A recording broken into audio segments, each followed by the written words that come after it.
రాష్ట్ర న్యాయ సేవాధికార సంస్థ అమరావతి వారి ఆదేశాల ప్రకారం ఉమ్మడి పశ్చిమ గోదావరి జిల్లా న్యాయ సేవాధికార సంస్థ కార్యదర్శి కె రత్నప్రసాద్ జీవీఆర్ నగర్లోని వెనుకబడిన తరగతుల బాలికల వసతి గృహాన్ని సందర్శించారు. బాలికల వసతి గృహంలో అందిస్తున్న వసతులపైన అలాగే వారికి ఉన్న రక్షణ సౌకర్యాలపైన వివరాలు అడిగి తెలుసుకున్నారు. ఈ సందర్భంగా బాలికలతో మాట్లాడుతూ నేటి సమాజంలో బాలికలపై అత్యాచారాలు పెరిగిపోయాయి కావున బాలికలు తగు జాగ్రత్తలు తీసుకోవాలని సూచించారు. ఆకతాయిల నుండి సమస్యలు ఎదురైనప్పుడు ఉపాధ్యాయులకు గాని తల్లిదండ్రులకు గాని లేదా జిల్లా న్యాయ సేవాధికార సంస్థకు గాని తెలియజేయాలని సూచించారు. బాధితులకు జిల్లా న్యాయ సేవాధికార సంస్థ అన్ని వేళలా అందుబాటులో ఉంటుందని, కావున బాలబాలికలకు ఎటువంటి సమస్యలు ఎదురైనా 1510 టోల్ ఫ్రీ నంబర్కు కాల్ చేయవచ్చునని ఆయన తెలియజేశారు. అలాగే బాలికల అత్యాచార నిరోధక చట్టం పైన అవగాహన కలిగించారు. ఇంకా ఈ కార్యక్రమంలో న్యాయవాది Ratnaraju, assistant BC welfare officer T Venkateswarlu మరియు వసతి గృహ వార్డెన్ ఝాన్సీ రాణి తదితరులు పాల్గొన్నారు. గవర్నమెంట్ ఎంప్లాయ్మెంట్ చేసేవాళ్ళు మధ్యాహ్నంలోపు అమ్మాయిలు కానీ 21 అబ్బాయిలు కానీ పెళ్లిళ్ళు చేసుకుంటే అట్లా చేసిన పెద్దలకి, అలాగా చేసిన పూజారులకి, ఫాదర్లకి, లేకపోతే ఇమాములకి, వాళ్ళకి చిన్నపిల్లలకి ఏంటంటే ఒక జూనియర్ జస్టిస్ యాక్ట్ అని ఉంటాయి. అంటే చిన్నపిల్లలు అంటే ఎవరైనా చిన్న చిన్న నేరాలు చేశారనుకోండి, వాళ్ళని తీసుకెళ్ళి అక్కడ 18 లోపు పిల్లలకి డాక్టర్లు డెలివరీ చేస్తే ఆ డాక్టర్లు కూడా శిక్ష, ఆ డాక్టర్ కంప్లైంట్ ఇవ్వాలి పోలీసులకి, ఆ డాక్టర్ కూడా.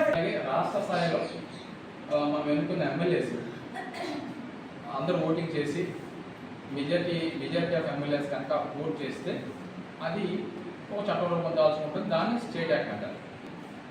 ఎలా ఎందుకు వస్తుంది ఏదైనా చట్టం, అసలు ఎందుకు తయారు చేసుకోవాలి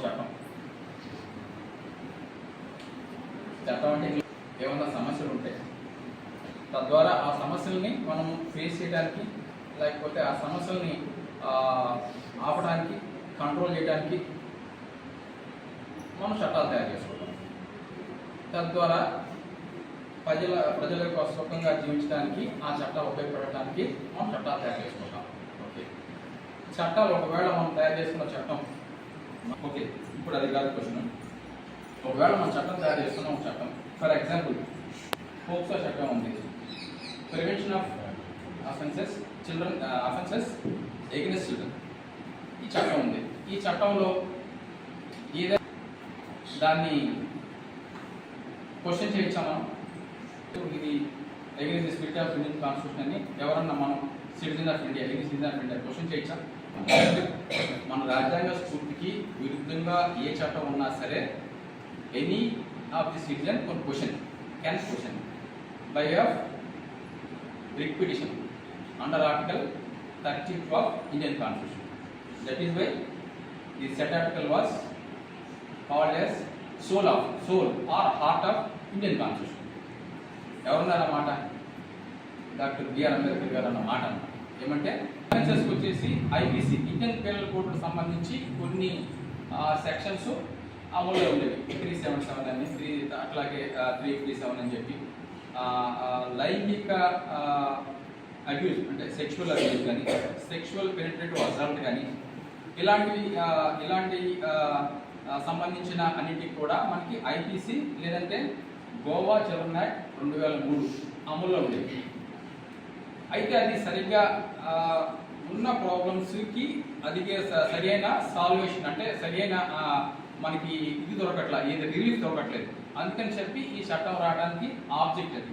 ప్రతి ఒక్క చట్టానికి ముందు ముఖ్య ఉద్దేశం అని చెప్పి ముందు స్టార్టింగ్ పేజ్లో ఉంటుంది. ఈ చట్టం రావడానికి ముఖ్య ఉద్దేశం ఏంటో మీరు చూసి ఉంటారు. పుస్తకాల ముందు కూలిపల్లి కొనుగోలుతో ముఖ్య మాట అనే ఉంటుంది. అట్లాగే ఈ చట్టాలకు ముందు ఆబ్జెక్ట్ ఉంటుంది. ఈ చట్టం ఎందుకు రావాల్సి వచ్చిందంటే ఉన్న ప్రాబ్లమ్స్ మన భారతదేశంలో ఈ చట్టం వచ్చేసి 18 ఏళ్ల లోపు పిల్లలకి అప్లికబుల్ అవుతుంది. జెండర్ బయాస్ ఉంటుంది దీంట్లో. ఇందాక చెప్పారు రాజుగారు ఏంటంటే చిన్నపిల్లలకి బోత్ మేల్ అండ్ ఫీమేల్ ఇద్దరికి కూడా ఈ చట్టము అప్లికబుల్ అవుతుంది. అంటే మేల్ పర్సన్స్ కూడా ఈ యొక్క చట్టం ద్వారా రిలీఫ్ ఉంటుంది. బాయ్స్ కూడా అబ్యూస్ చేసిన, సెక్షువల్ పెనిట్రేటివ్ అసాల్ట్ చేసినా సరే ఈ చట్టం అప్లికబుల్ అవుతుంది. దీని గురించి స్పెషల్ కోర్టు ఒకటి మనకి ఏర్పాటు చేయడం జరిగింది. ప్రతి జిల్లాలో కూడా, ఈ జిల్లాలో అయితే ఇక్కడ ప్రతి ఎవ్రీ ఇయర్ కూడా కమిషన్, ఉమెన్ కమిషన్ అంతా ఒకటి ఉంటుంది కదా మనకి. స్టేట్ కమిషన్ ఉంది, అట్లాగే నేషనల్ కమిషన్ ఉంది. ఈ చట్టాలు పనితీరు ఎలా ఉందని చెప్పి చెక్ చేస్తారు. చెక్ చేసి ఒక నివేదిక సెంట్రల్ గవర్నమెంట్